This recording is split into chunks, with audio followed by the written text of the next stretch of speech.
Starting the video off at a real good spot. Cutter Crawford is finally back. We're going to be placing him on the bench. We were going to be moving Cooper Criswell down, if I remember correctly. This is kind of the he wasn't really doing too hot, and we were kind of holding on until we got to this point. So Cooper Criswell will be going down to AAA. Still have Justin Wilson, still have the rest. I'll figure out the rest there. We're going to be bringing Cutter Crawford into the rotation. We'll be moving Lucas Giolito out of it. Giolito is now going to be our long reliever, spot starter type guy. Patrick Sandoval, still about 3 or 4 weeks left on his injury status, so that'd be just another guy to add to this. Things are starting to look up a little bit. I mean, now that we keep Buehler in, we kick Giolito out, hopefully Cutter Crawford is at least better than what Bayo, Giolito, and Buehler was giving us. Then we're solid. Crochet starting to come back down to where he needs to be. Hauk's still doing well. Pitching has been up and down. Really, for the most part, the bullpen has been pretty good. Some regression here or there as guys starting to get older is what it is. But for the most part, we're liking what we're seeing. Again, for the most part, still some things here or there with it. But yeah, so that's a good way to start this episode off. Also want to show off one more thing before we move on. I did notice Justin Slane's potential. He came in at 77. His potential is 74. I hate how they give you a lower potential than your actual overall is. I made that like a 79. I think that's fair for Justin Wilson. Another thing I did, I moved Garrett Crochet's K per 9 up. I don't know if I mentioned this in a video before. I think I did because I do remember kind of showing that off, but I also did something else, and I moved Sandy Alcantara's stats up a little bit as well. Even at 78, I mean, like, he's been dominant his whole career. He had one season that was bad than Tommy John, so I get not having him like a 90 plus, but I thought 84 overall was fine. I think he's moved up one since then. So again, I just wanted to do that. I will be adjusting some things here and there. I'll make note of it. If you think that's cheating, fine, sorry, but want to keep it realistic. And Sandy Alcantara being a 78 just didn't sit right with me. So, all right, back on to what we were doing. Another thing we're going to do, no pitchers ever go on the shelf. So we are going to have something like this. Anytime a pitcher of ours or around the league, every time I have to adjust to injury, I'm going to be kind of looking around the league.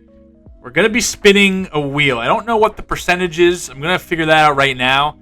If they hit a certain spot, they're done for the year with elbow surgery. No one ever in this game ever gets Tommy John or misses an extreme period of time. You have to manually put those in. They just don't have that in the game. So an elbow sprain, even though it's just an elbow sprain and it says a day or two, it could be, we're going to treat that as sore elbow or whatever. It could be a sore elbow and he could be fine. But there also could be a thing that he blows his elbow out. So we're going to do that now. I don't know if I'm going to show it on screen or just give you the results, but just know I'm going to be doing that. I've already made one. I think Brandon Barea, a pitcher in the Blue Jays organization or somewhere, I think he ended up getting that. And then I'll also be tracking another thing that happens in this game, which I hate, is that they, if you have say you tear your Achilles in September, once the offseason starts, your injuries reset. That's also dumb. So I'll be keeping those. So give me a moment. We'll be finding out the fate of Brendan Bernardino. So I'm not going to show it right now, but I will say I did some stats in 2023. 35% of pitchers ended up getting Tommy John surgery. So that's what we're going to do. Roll a number between 1 and 35. Roll random number generator. And then we will see. If he lands in between 1 and 35, he's on the shelf. If he lands beyond that, he's safe. Brendan Bernardino, his season is done. We rolled a 28. So that means Brendan Bernardino needs to get Tommy John surgery. I'm going to manually put that thing in. And actually, let me show you if you want to do this. So again, in the show, you can manually move trades. Or you go to gameplay and go to general. And you come all the way down here where it says injuries. It's on, off, or you can put manual. So you can apply injuries and reapply injuries and things like that to players from this screen. However, do make sure to go back and put it on. When it's in manual, you cannot, you won't get any injuries during the game, just naturally. So if you do switch to manual, make sure to go switch it off. So we do this, we'll apply the changes. We go into injured list, Brennan Bernardino, cancel, and you go to manage injuries. So here you can do everybody. Go down to Brennan Bernardino, remove the injury, then we add an injury. Elbow surgery, confirm, go here, 6+ months, move the 60-day DL. And now Bernardino, and I'll make a note, this happened in early June. Bernardino, early June.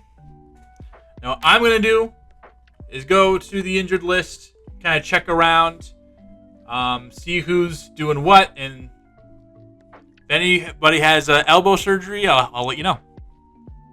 And I mentioned Brandon Barea was one of the guys that went under the knife. He's early April, so it won't have to really change him at all. Usually time frame for Tommy John is usually a year or a little bit less, so that's how we're going to be playing it here. Next guy, Valente Belloso. He had shoulder cartilage damage. I believe we're going to spin there. He got an 87. He is safe, so he's just going to do his regular injury time. So that's how it's going to work. 87, you're going to have to believe me. If you don't believe me, I really don't care. So he's good. Brendan Bernardino under the knife. All right, and to counteract, we're going to bring Matt Moore up just to get a lefty out there. Even though Austin Adams having an insane year, Adam Ottavino's having an insane year, I want that lefty back. Bernardino was doing really well for us. Kind of like I mentioned in one episode, unsung hero of how the Red Sox have kind of been over the last few years. We're going to bring up Matt Moore. He's going to go to our bullpen. So here's how our bullpen is going to look. We're going to put, so that's how it should be. Giolito, Whitlock, Kelly Wilson, Hendricks, and then Moore, Slayton, the setup man, with Chapman doing the close. We're about to face off against the Yankees. Here's how they're doing. We're going to be playing participating in all 6 of these games coming up against the Yankees. Let's kind of just see what they have going on. Fuck these guys, right? Cody Bellinger having a good season. 10 home runs, OPSing 845. The short porch is really helping, and kind of more of that 2023 Bellinger that we had. Not that great from Anthony Volpe, 228 average. Aaron Judge doing Aaron Judge things, absolute tank. 21 home runs at this point, 1,115 OPS. Just 3 straight years of 1,000 plus OPS, and his WAR total's already up to about 4. Jazz Chisholm, he's doing well as well. Our old friend Jazz Chisholm from the Rockies franchise. Not hitting for too much power. But he's slugging like 500, a lot of extra base hits, a lot of doubles and stuff. Not in too many home runs, but he's doing really nice as well. Austin Wells doing okay. He's walking a bunch. He's doing what he needs to do. Jason Dominguez having a real good start to his first true season, starting Rookie of the Year favorite, I'd assume. 18 home runs already. This is exactly the way you want to start your career. 997 OPS in a almost 2 WAR. At this point, couldn't ask for anything better for the Yankees, and I hate it. Paul Goldschmidt, okay, old Paul Goldschmidt doing what he needs to do to keep his career alive, potentially. DJ LeMahieu, he's having a little resurgence here as well. And Jorbit Vivas has been there, I guess, DH here the last couple of games. He's doing okay. Alex Jackson, Oswald Peraza, Trent Grisham, and Everson Pereira are on the bench for them. So lineup's been good. It is what it is. Let's check out what their pitching staff has to offer. Max Fried, the guy who decided he didn't want to take our money, fine by me, is what it is. We got Crochet. He's better anyway. 3.31 ERA, just kind of picking up where he's been basically his whole career. He's been outstanding, and in recent games has been real good. Back-to-back, really good performances. Another 7-hit game right here. Has been very steady, and that steady is good. Luis Gil, he's finally come back from injury. He missed the first little chunk of the season, the Rookie of the Year for last year. Getting shell-shocked a little bit. I'd love to see that. Clark Schmidt, he's doing nice. He's doing well. Kind of halfway through half of the season last year, now kind of near those season totals, and it looks like good. I mean, 3.50 ERA for your number 3 starter. I guess you'll take that. Carlos Rondon just continues to be a disappointment. 4.26 ERA, even worse than what he was last year, but not as worse as his putrid 2023, which is crazy because I thought Rondon was pretty good, and I was actually really upset when the Yankees got him. I thought he was going to be good. And then they have JT Brubaker. All right, sick. Tim Hill, weapon in the bullpen. Luke Weaver, big weapon in the bullpen. Fernando Cruz, he's weaponized. He's weaponing in the bullpen. Mark Leiter Jr., Scott Efros, Ian Hamilton, Jonathan Loaizaga, and Devin Williams, the best one here, is having the worst season. Whatever. Let's go. Let's battle. Let's take down the Yankees. It's time to party here in the Bronx. Our first meeting with these losers, the New York Yankees, the number 1 team in the American League East as of this moment. 35-26. We 10 games under 500. Again, a real poor start to our season. But Alex Bregman starting to turn it on a little bit. We talked a couple episodes ago about how he had a real tough start to the year. Last 17 games, hitting almost 400 with 1,100 OPS.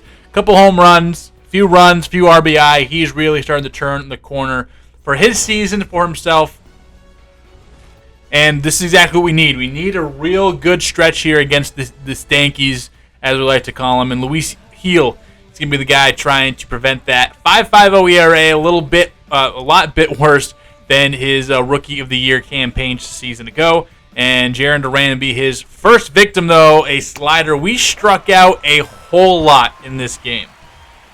But I think we ended up doing just fine. Rafael Devers, he sauces one into right field. 102 off the bat on the slider inside that he took into right field. And we got our first base runner, first hit of the day via Devers.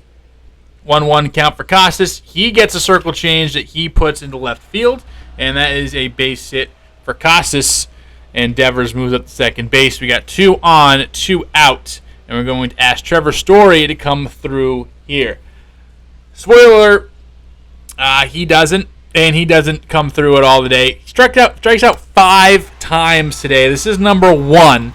So just a little spoiler alert, heads up foreshadowing. We see Story come up in a big spot later. It's not going to go good. Carter Crawford making his first appearance in 2025 was real good for the Sox to begin the season, but faltered down the stretch. You're just home runs, and that's a home run pitch, but Judge hits it 100 miles per hour, but right at Devers, and we are out of the first inning unscathed. But Carter Crawford trying to get those home. If he can just make those home runs go away, he'll be good. Connor Wong hit the Connor Wong dong gong.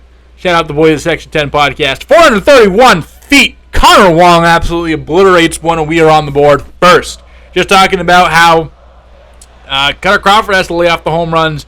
I'd like for us to start hitting them, though, and Wong, real nice piece of hitting there, and we are up 1-0. Jump forward later on in the third. Rafael Devers with 1 out in the third, and he goes deep. Devers seems like always shines against the Yankees. You need a guy like that. Your best player also being insane against the Yankees is always, in my opinion, very good and never bad. We saw Ortiz crush the Yankees. We saw players of that caliber always. Devers adding to that lineage, to that pantheon, and from this first, what was his first big league home run against the Aroldis Chapman 103 mile per hour fastball he took to left field, or is that just like still to this day the home run or the fastest pitch hit out for a home run is what I'm trying to say. Devers always shines against the Yankees. He adds it's 2-0 here as we go into the bottom of the third. In the bottom of the third, Oswald Peraza finally gets the first Yankees base runner as Cutter Crawford starting his season off perfectly until that point. Good for him. Cody Bellinger, yeah, good for me. See you later, alligator. Cody Bellinger hit that. You can't. Gets frozen on the four-seamer left high, and Crawford walks off very valiantly. Masataka Yoshida up in the fourth inning, hitting .250, so slowing down from his hot start. He ropes a double down the line, and he will test the arm of Judge. Not many come through unscathed after that, but Yoshida, the fastest man on earth. Look at the flow. Look at the guy. Look at the guy, Yoshida. Can't wait for you to be off my team. Does it come this year? Does it come next year? Who knows? But with a high pitch count, we were drawing a lot. We struck out a lot against Heel. His final line's going to look real nice in the strikeout department. But we saw a lot of pitches from him. We got some hits. We drew some walks. And Tim Hill is going to be the guy coming in the fourth. Does get the next two batters to pop out. And Ceddanne Rafaela is the last one of the inning. So we do chase Luis Heel early. So not only does that, help our confidence, but this is game 1 of a 3-game series. We're getting the bullpen a little bit early. We like that. Jazz Chisholm had like a 12-13 pitch at bat against Cutter Crawford earlier. Crawford pays him back with a strikeout here. Love to see that, Crawford. Just that one hit so far as we're through 4. He is really having a great performance. Tim Hill against Devers. That pitch misses. And Jaron Duran, who got on first base, he's now on second base. Good for Jaron Duran. His 14th stolen base of the season. Then Devers. Doesn't matter what base Duran was on at all. Devers goes big yard, 411 feet. Scoops, his second scoop of the day. And he obliterates this pitch. Lefty, it does not matter. Devers says, get out of here, baseball. What does Devers say? Thank you for the bad pitch. I'm not good at knowing what Rafael Devers says.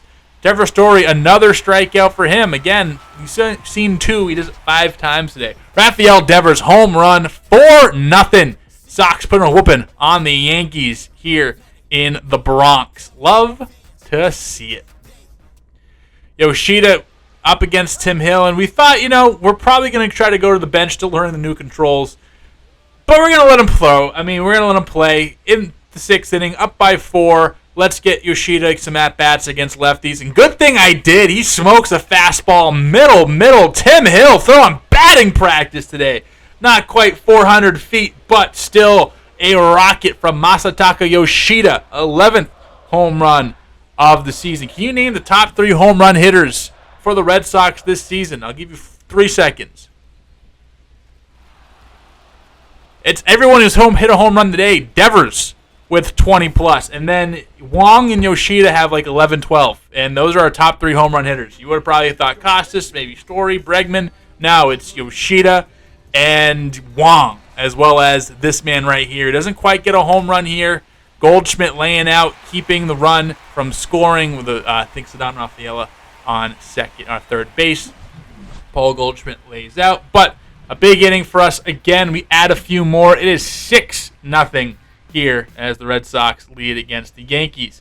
Cutter Crawford still back out there. Anthony Volpe pops out. This could be it for Cutter Crawford. His first start back. We don't want to overexert him too much, but he was phenomenal. Cutter Crawford throws up a 0 through 6 innings. 2 hits. That is all he gave up today. In the 8th inning, 3-2 count. Runner will be taking off, but I forgot to hit the button. I hit the swing button at the right time and looked like Ceddanne Rafaela getting in on the party. This one's 388 feet to left field, and we are up 8-0, just rubbing it in. I enjoy rubbing in against these guys. Rafaela, center cut fastball. Boom, bye, see ya, thanks for playing. This Little League park could not handle our pop flies as we go yard. This now being 2 for Devers, 1 for Yoshida, 1 for Rafaela. And we're showing Rafael Devers here in the point of no return. You know why? You know why we're showing Rafael Devers here? Because Fernando Cruz is going to throw this pitch, and Devers is going to fuck it up. This one, absolute exclamation point. You see the Delta sign, 464. I think in real life, this is his second farthest home run. I think last year he hit one 467 against the Blue Jays. Yeah, get fucked, dude. Devers, boom, bye, see ya, scoops, 3-homer day against the New York Yankees. You love to see it. We are up 9-0 here in the 9th and just pouring it on. Again, this is the best start we could have thought. We brought it. Giolito was moved to the bullpen. He did give up a couple of runs because he's bad at baseball, but does get the fly out for Paul Goldschmidt. Rafaela is there, and the Red Sox pull out the W. So we win this one 9-2. Big day for us. Big day for you. So Rafael Devers, 3 home run day. We did strike out, I think, like 18 times a team. I don't think I show it. But what a way to start off this series. And we are going to follow on the series through the eyes of this man, Rafael Devers.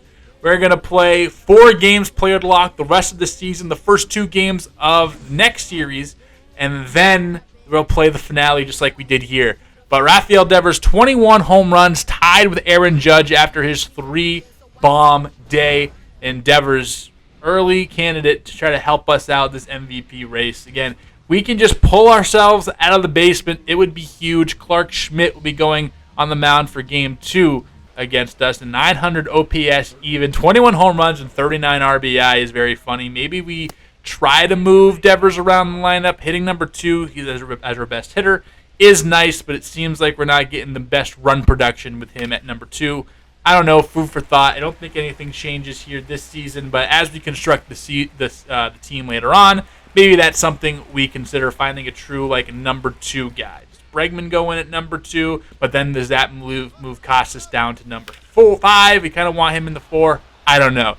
Either way, Devers in the top of the 7th, 0 for 2 to begin the day, but then does smack a double, and we push the lead up 5-2 here against the Yankees late. The 12th double of his season. And he picks up another RBI for a clean 40 on the season. Top 9, Loaizaga on, and he's going to get robbed by Chisholm. Reaching out in front of the circle change, just misses a base hit. But that will do it for Devers here. We're going to show what happens up. Single from Chapman, strikeout, and a flyout, and the Red Sox win game number 2 of the series, 5-2. That's the goal of this episode. Win both series against the Yankees. Can we do that? We need to win 4 out of the 6 games. We just won 2. Now we just need to go 500 the rest of the way, and we are golden. Can we do more? Can we do better than that? That's obviously the plan. Crochet picks up the win.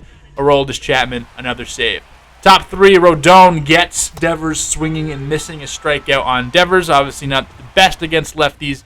We do chase Rodon here as we're in the top of the 7th. Devers up the middle on the slider from Ian Hamilton, and he will be put out. And that will do it for Rafi's at-bat in the 7th. Top 9, Devin Williams. That is a circle change that they have to make a screwball because that's how filthy Devin Williams is, the airbender. And we do score a little bit here in the 9th, but the Yankees ultimately do turn around and pick up the W. So the Yankees do win game number 3 of the series. We do win the series here 2-1. So that's good. That's fine. I will definitely take that. Devers not much here in game 3 of the series, but put on a clinic game 1. Had an RBI double in game 2. Let's see what we can do. Back in the Fens, Clark Schmidt up again, and Devers is going to start this game up with an RBI single up the middle. Duran fast as fuck, boy. He is going to score, and Devers puts in some time here and gets a single. Now we see him on the bases as with still no outs. Story is going to double down the line off the wall, and that is going to bring in 2. And Casas and Story on first and second, and it's 3-0, no outs here in the bottom of the first inning. Great to see Story do something big after last episode hitting a couple of home runs, and then this one striking out those 5 times. Devers, perfect on a cutter at the knees. Duran wheels all the way to third base, and we have runners in the corners with 1 out for Bregman and Casas to do damage with. They didn't do anything, but Darren Duran did a grand slam before Devers comes up here and does strike out ultimately in the 5th inning. And then, nasty 12-6 by Mark Leiter Jr. He gets Devers for his second strikeout of the day. 11-1, an absolute bloodbath of the Yankees, and Devers fittingly puts the last out on the board. A little cherry on top, and we have officially won 3 games against the Yankees in these 6. 1 more, and we can call it good. But let's go for the sweep. Why not? I hate these guys. You hate these guys. We hate these guys. These guys hate these guys. So let's put it to them. And again, Devers, a real strong showing. A couple of hits and a RBI. and let's see what we can do here in game number 2 of this series. Wearing the yellows on Saturday, Rodon blows a fastball by him for strikeout number 1 against Devers today. Number 2 comes right here, and a cutter just misses, and Devers 0 for 2 with 2 strikeouts. Runner on third, Rodon there. 68 pitches. Devers gets revenge. Perfect. Deep into the night sky on Sunday night baseball, or Saturday baseball, excuse me. We tie this game up. Rafael Devers, fool me once, shame on you. Fool me twice, shame on me. Fool me can't get fooled again. And boom. Load the chopper, make it rain on you. Shout out J. Cole. Shout out President George W. Bush, I guess. Devers up again in the 8th, rocketed into right field, and this will drop down. Will pop up over the wall, so unfortunately we don't get the RBI double. We could have, but here in the 9th inning, we get a walk, double play.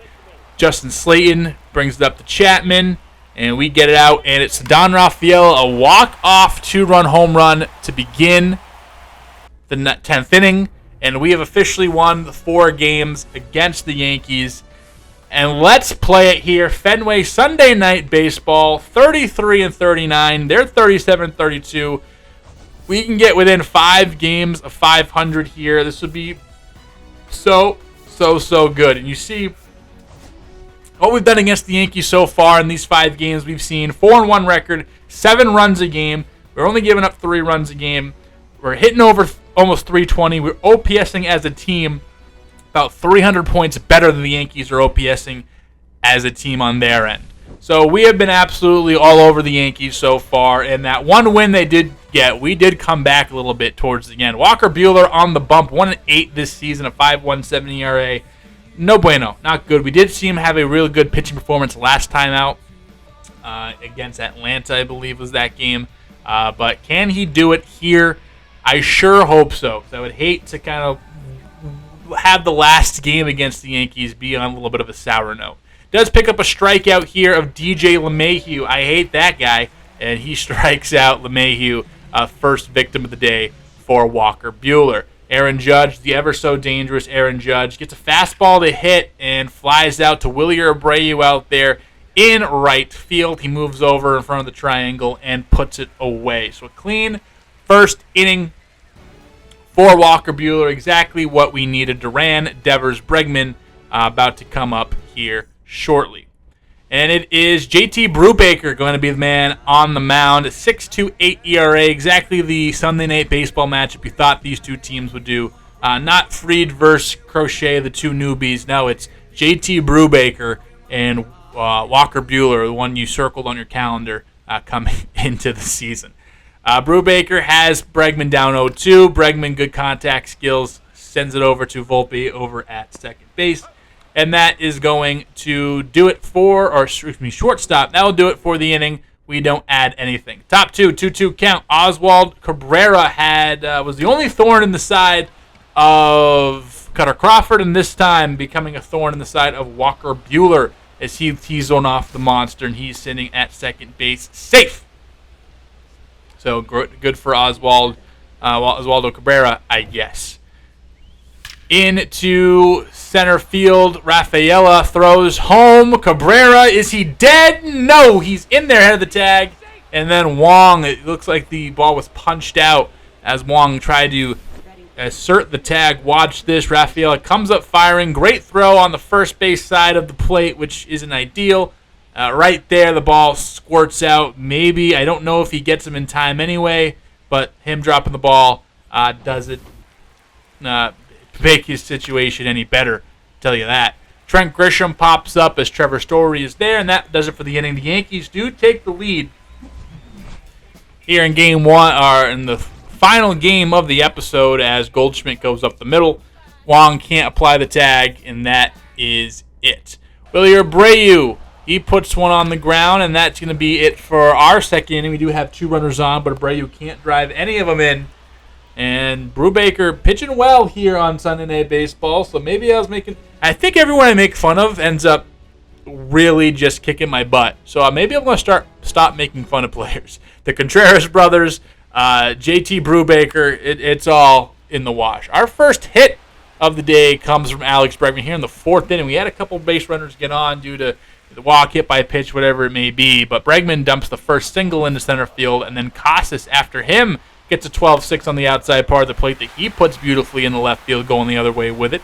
Now we got 2 runners on, no outs, so exactly the point where we need to add in a run, and we're going to ask Trevor Story to be the guy to do that. 693 OPS, it is climbing.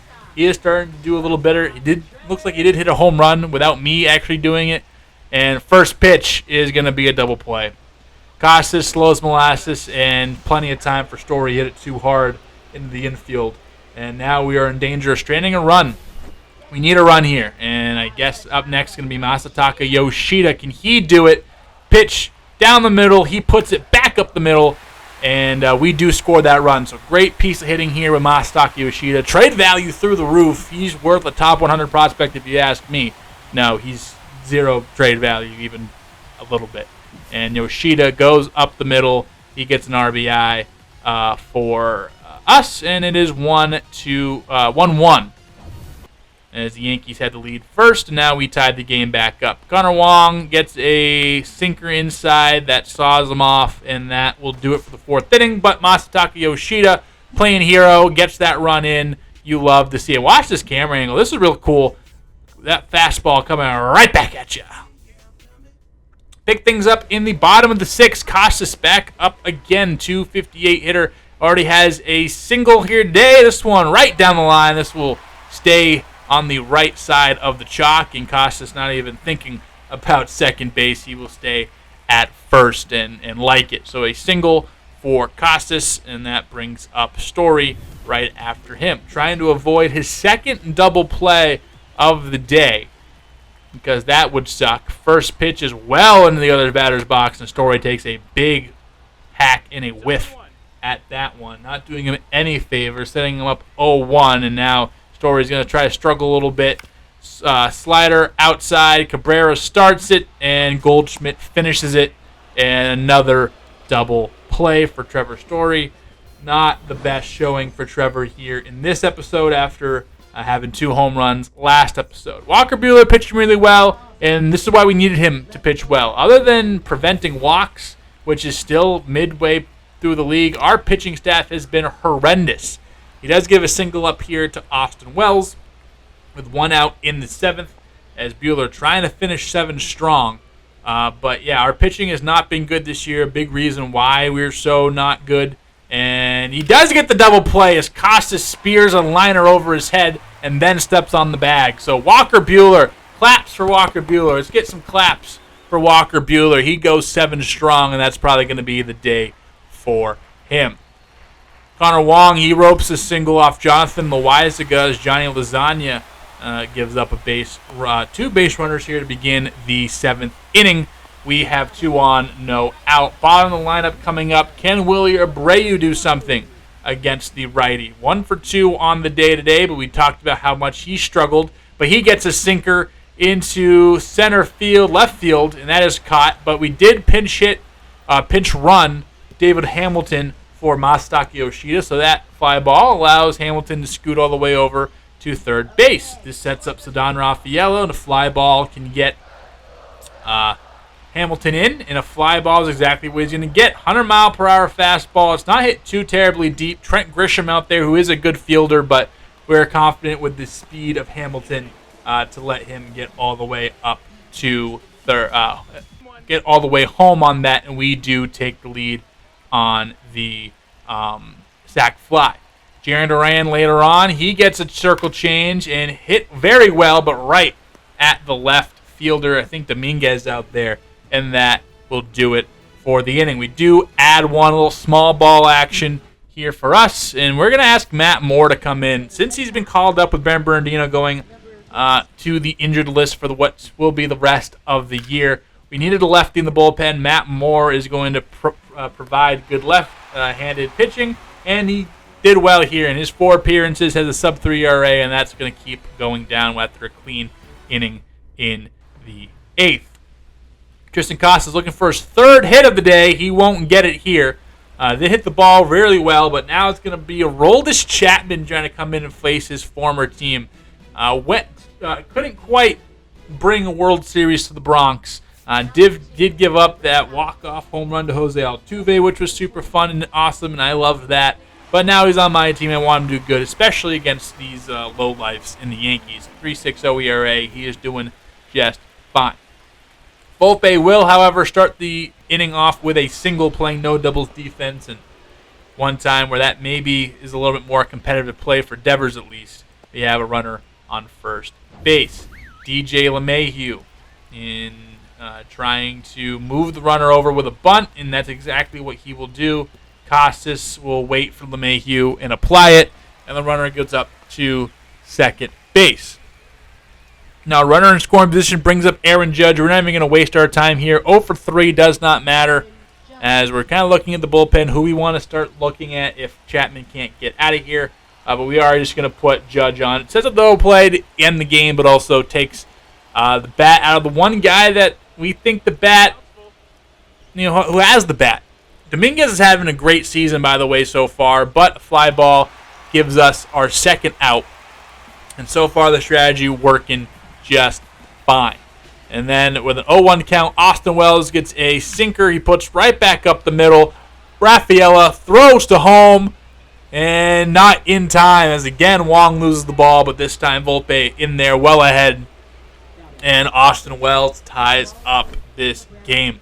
That would have been so sick to win this game on a throw from center field. But alas, we will keep playing Oswaldo Cabrera. He lines one to Rafaela, and the diamond-level defender up there makes the diamond-level play. Wells gets the Yankees on the board, ties the game in the ninth, blown save by Chapman. And in the ninth, we go down pretty pedestrianly as Connor Wong flies out to center field, and that will do it. So we go into extra innings against the Yankees. What will come of it? Who will we bring out? We'll see in just a second here. And we're going to call Garrett Whitlock out to be that man who comes out in the 10th inning. Chapman couldn't quite get the job done, but Whitlock is the man I think we trust the most here in this situation, other than Justin Slayton, which, again, I don't know if I already used him or if he was just tired. But Goldschmidt rotates one back up the middle, and I guess luckily Whitlock takes it right off the back. He's going to be okay, but Whitlock gets hit right in the back, and it does prevent the run from scoring, but now we have a precarious situation. We got corners, no out. Cody Bellinger is going to rocket one to Story. He's able to grab it, flick it to Bregman. Bregman makes the turn, and we keep the run at third base. Beautiful job by us. Our defense doing everything we need it to do. That's just lucky. You got to get lucky. You just got to hope they hit it right to you, and it's exactly what we did, and we're still able to turn two. Love to see that. Peraza swings over the top with a circle change, and we are out of the 10th.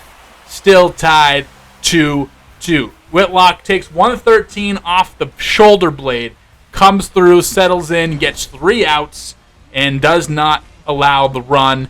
You love to see it. Whitlock is a nasty, nasty reliever. So glad to have him around. They're going to bring Fernando Cruz out. 4-0 record.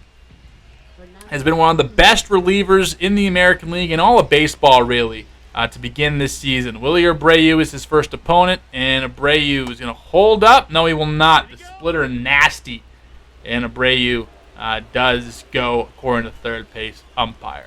Abreu has a high clutch rating, and it shows here. Perfect, four-seamer towards the monster. Get out, ball, get out! Walk-off home run. Willie Abreu stomps the Yankees. We take 5 out of 6, and Abreu ends the episode on an exclamation point. Walk-off home run for the young right fielder, the Gold Glove right fielder, and Abreu stomps on home, make it official. Red Sox win 4-2.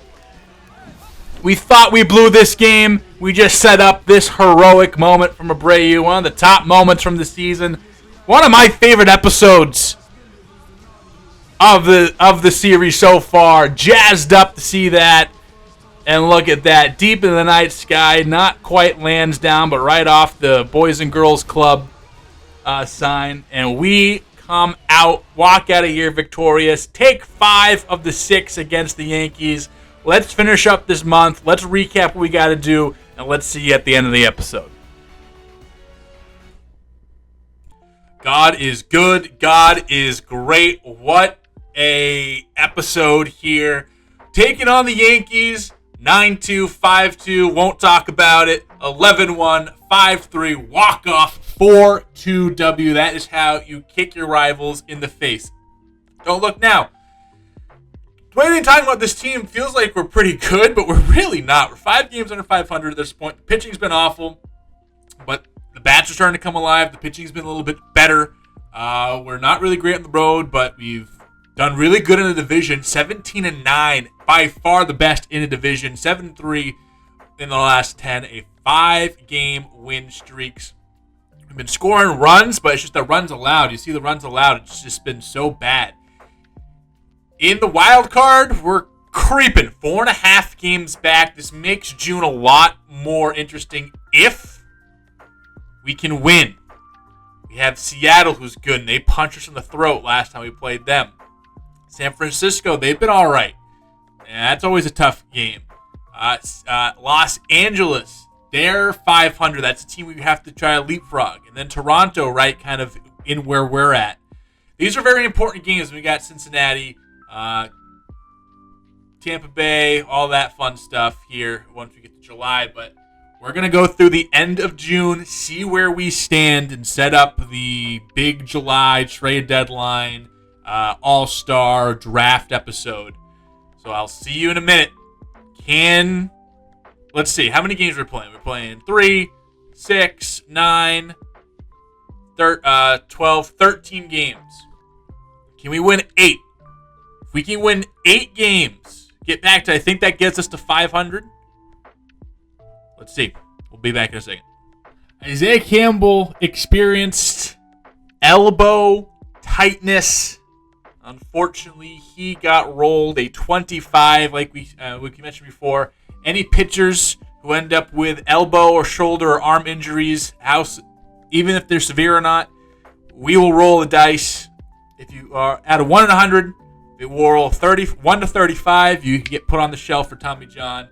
If you roll beyond that, then you're safe.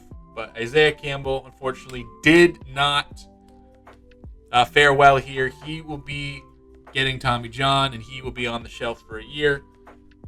I just want to make that. And I'll also go around the injured list, and I do this for everybody else. So Isaiah Campbell, elbow surgery on the shelf. Isaac Coffey, he passed the test. I don't know if I mentioned that before, but he did pass. He'll be fine. Isaiah Campbell will be adding his injury. Yeah, we sucked. I don't know. Thought this team would just be better. Super fun episode, just ending on a very sour note. It seems we lost 9 games. We wanted to win 8. So we are 10 games back. I mean, 10 games under 500. If you look at the wild card, we're like 6.5 back. So most likely we are punting, which sucks because I feel like if we take a look at the team, what they've done so far is everyone getting cold right here doesn't help. But let's just check out what we've gone so far. I mean, Duran, 11 home runs, 296 average. Devers, 26 home runs already, basically what he put up last year. 893 OPS and a WAR of 1.6. Duran, a 3 WAR at the moment.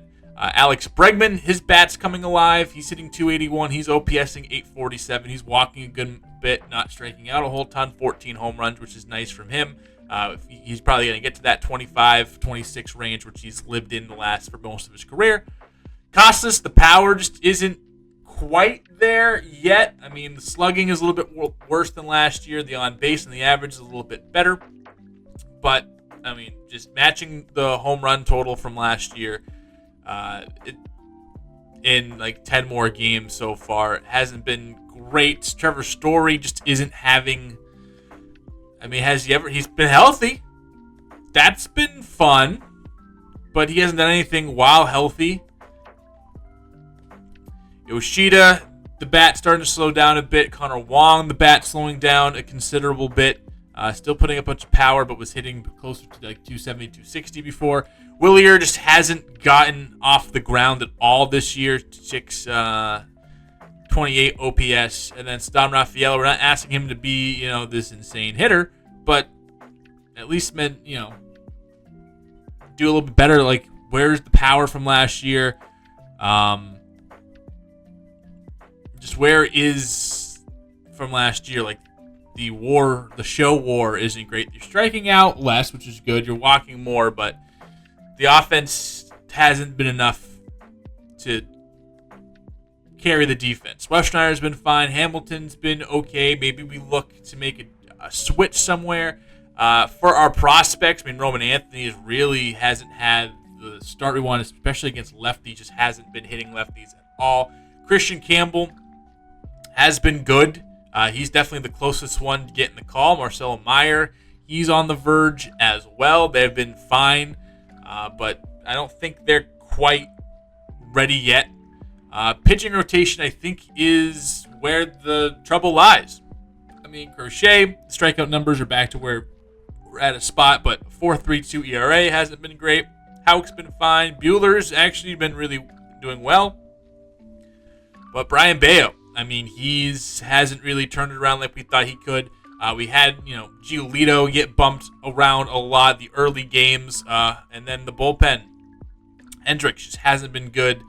This is a DFA guy, most likely for us right now. Matt Moore, he hasn't been good. He came up and was great, and now he hasn't been good. Chapman, 8 blown saves. That is, a career high already, and we're not even halfway through the season. Yeah, so we have to make a switch there. I'm probably going to officially make the switch. Slayton in the closer role. But who do I want as the setup? I guess we'll keep Chapman there. But we don't really have any guys ready to come up. Patrick Sandoval is back, which is nice. These guys have been fine, but who goes? It's going to be an interesting one. We'll leave it there. Not what we wanted, but we have the draft. We have trades coming up. Fun episode ahead. Let's really start putting our fingerprints on this team, and we'll see you next time. Unfortunate way to end a really, really fun episode, but we'll see you next time here on Tisbury 33 Games.